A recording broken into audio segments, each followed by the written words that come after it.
دوستو پاکستان مسلم لیگ نواز ہو یا Pakistan Peoples party ہو، انہوں نے اقتدار کو جمہوریت نہیں، عارضیت نہیں بلکہ بادشاہت سمجھ لیا ہے۔ یعنی یہ سمجھتے ہیں کہ اقتدار ہمیشہ کے لیے ان کا ہے، ان کی جو مرضی آئے یہ کریں، ان سے کوئی پوچھنے والا نہیں، ان سے کوئی سوال نہیں کر سکتا، من مانی کے فیصلے کی جا رہے ہیں، عوام کے پیسے کا بے دریغ استعمال کیا جا رہا ہے۔ اب یہاں پر سائرہ بانو بولی ہیں، بہت ہی زبردست بولی ہیں، لیکن کیوں بولی ہے؟ جس طرح سے مریم نے 12 ارب روپے کا جہاز خریدا اور اتنے عرصے کے لیے اس جہاز کو چھپایا گیا، اس کے بعد مریم اورنگزیب سامنے آتی ہیں اسمبلی فلور کے اوپر، وہ جواب دیتی ہیں کہ جہاز کیوں خریدا، تو ان کا کہنا ہے کہ لیا ہے بھائی، یعنی اس طرح سے انہوں نے بات کی جیسے اپنی جیب سے اپنے پیسوں سے لیا ہو۔ اس کے بعد سائرہ بانو نے انہیں جواب دیا ہے اور بھرپور جواب دیا ہے۔ اب یہاں پر سائرہ بانو نے گفتگو کو مختلف انداز سے کیا ہے۔ سب سے پہلے تو انہوں نے مریم اورنگزیب کو آڑے ہاتھوں لیا ہے، اس کے بعد ان کی سیاست پہ، ان کے اقتدار پہ جی بھر کے تنقید کی ہے اور صحیح تنقید کی ہے،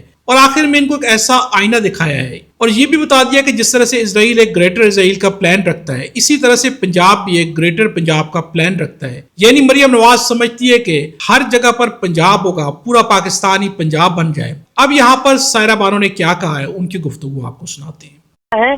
کل مطلب ایک خاتون آ کر جہاز خریدا ہے بھائی، کیوں تمہارے باپ کے پیسوں سے خریدا ہے؟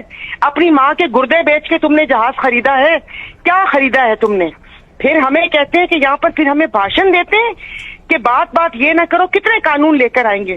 کیا رب کے سامنے جس وقت تنہائی میں بیٹھ کے جائے نماز پر ان کو بد دعائیں دیتے ہیں کہ ان کو کوڑ کا مرض لگے، ان کو کیڑے پڑے جو ان لوگوں نے اس ملک کا یہ حال کر دیا ہے؟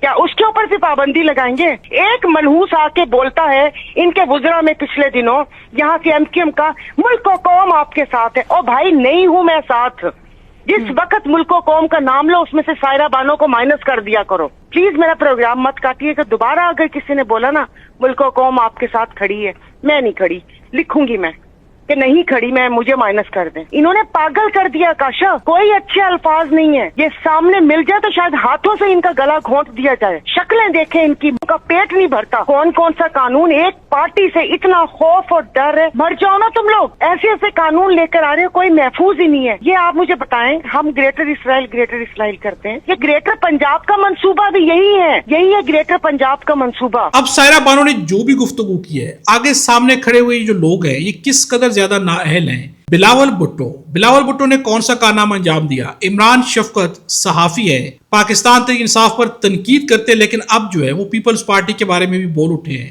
ان کا کہنا ہے کہ بلاول بھٹو زرداری صاحب نے آج اسلام آباد میں ہونے والے سیمینار میں ایک ہی تقریر 2 مرتبہ پڑھ دی۔ یعنی بلاول بھٹو کے پاس لکھی ہوئی تقریر تھی جسے وہ 2 دفعہ پڑھ گئے، انہیں خود بھی پتہ نہیں چلا کہ ایک ہی تقریر کو 2 دفعہ پڑھ دیا ہے۔ سیمینار میں طویل ترین تقریر کی وجہ بلاول صاحب کی غفلت کا نتیجہ ہے یا ان کی اپنی نااہلی؟ آپ کا کیا خیال ہے؟ یہ کہنا ہے عمران شفقت کا۔